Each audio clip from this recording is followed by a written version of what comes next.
How to recover deleted videos on Android. Hello everyone, welcome back to our channel and today we are back again with a new video. So in this video, I will show you how can you easily recover your deleted photos and videos.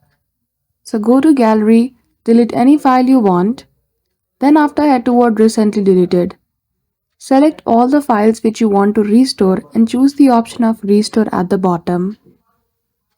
After that, once you do, all these files will be restored in your gallery again. Now the other method to restore your videos and files which you have already deleted is to simply sync your gallery with Google Photos. Once you do and turn on the backup, now once the photo has been deleted from gallery, it will still remain in Google Photos. So that's it. I hope you found this video helpful. If you did, don't forget to give it a thumbs up and subscribe to our channel for such tutorial. Thank you for watching till the end.